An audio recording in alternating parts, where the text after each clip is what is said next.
Pernah nggak sih masuk rumah, tapi rasanya capek duluan karena lihat barang berantakan di mana-mana, padahal belum ngapa-ngapain, tapi pikiran sudah terasa penuh. Nah, bisa jadi bukan karena capeknya, tapi karena terlalu banyak barang yang menumpuk. Decluttering itu sederhana. Intinya, kita memilah dan mengurangi barang-barang yang sudah tidak terpakai, tidak dibutuhkan, atau tidak lagi memberi manfaat. Bukan berarti harus langsung buang semuanya, tapi memilih dengan sadar mana yang benar-benar kita perlukan. Saat rumah mulai rapi, biasanya suasana juga ikut berubah. Kita jadi lebih nyaman, lebih tenang, dan gak gampang stres. Cari barang pun jadi lebih mudah. Gak perlu bongkar lemari atau laci satu persatu. Waktu dan energi juga lebih hemat. Mulailah dari yang paling gampang. Misalnya dari satu laci, satu rak, atau satu sudut ruangan. Pegang setiap barang dan tanyakan ke diri sendiri, apakah ini masih aku pakai? Atau apakah ini masih berguna? Kalau jawabannya tidak, mungkin sudah waktunya dilepas. Bisa disumbangkan, dijual, atau dibuang jika memang sudah rusak. Decluttering juga bukan cuma soal rumah, tapi soal kebiasaan. Kita belajar untuk tidak menumpuk barang karena gengsi, karena sayangi, atau karena takut nanti butuh.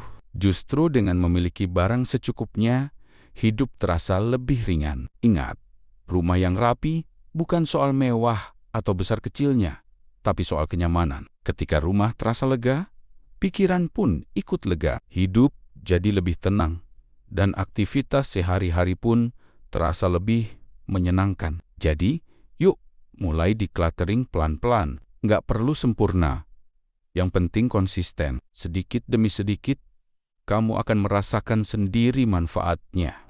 Selain membuat rumah terlihat lebih rapi, decluttering juga membantu kita lebih menghargai apa yang kita punya. Saat barang tidak terlalu banyak, kita jadi lebih sadar merawatnya. Nggak ada lagi barang yang dibeli tapi akhirnya hanya numpuk dan terlupakan. Banyak orang tidak sadar barang-barang yang menumpuk itu pelan-pelan bisa bikin pikiran ikut sesak. Lemari penuh, meja penuh, sudut rumah penuh, dan tanpa disadari, kepala juga ikut penuh. Makanya, ketika barang mulai berkurang, rasa lega itu bukan cuma di rumah, tapi juga di hati. Decluttering juga bisa jadi momen refleksi. Kita belajar melepaskan hal-hal yang sudah tidak sejalan dengan hidup kita sekarang. Barang yang dulu penting, belum tentu masih relevan hari ini. Melepaskannya bukan berarti menyia-nyiakan, tapi memberi ruang untuk hal baru yang lebih bermanfaat. Kalau merasa berat untuk memulai, nggak apa-apa. Lakukan sedikit saja setiap hari. 15 menit, 10 menit, atau bahkan 5 menit pun cukup. Yang penting ada langkah kecil yang konsisten. Lama-lama, hasilnya akan terasa besar. Dan ingat, decluttering bukan lomba. Nggak perlu membandingkan rumah sendiri dengan rumah orang lain. Fokus saja pada kenyamanan diri dan keluarga. Rumah yang tenang adalah rumah yang terasa pulang, bukan sekadar terlihat rapi di kamera. Saat kita sudah mulai terbiasa decluttering, biasanya kita juga jadi lebih bijak. Saat ingin membeli sesuatu, kita jadi berpikir 2 kali. Apakah barang ini benar-benar dibutuhkan? Atau hanya keinginan sesaat? Kebiasaan kecil ini bisa membantu menghemat uang dan mencegah rumah kembali penuh. Decluttering juga bisa melibatkan seluruh anggota keluarga. Ajak pasangan atau anak-anak untuk ikut memilah barang mereka sendiri. Dari sini, anak bisa belajar tentang tanggung jawab, memilih, dan menghargai barang yang dimiliki. Rumah pun terasa lebih hangat karena dikerjakan bersama-sama. Jangan lupa beri apresiasi pada diri sendiri setiap kali berhasil merapikan satu bagian rumah. Nggak perlu menunggu rumah benar-benar sempurna. Satu haki-hapi, satu lasi, lega itu sudah kemajuan. Proses ini bukan tentang cepat, tapi tentang konsisten. Yang paling penting, rumah yang rapi memberi ruang untuk hal-hal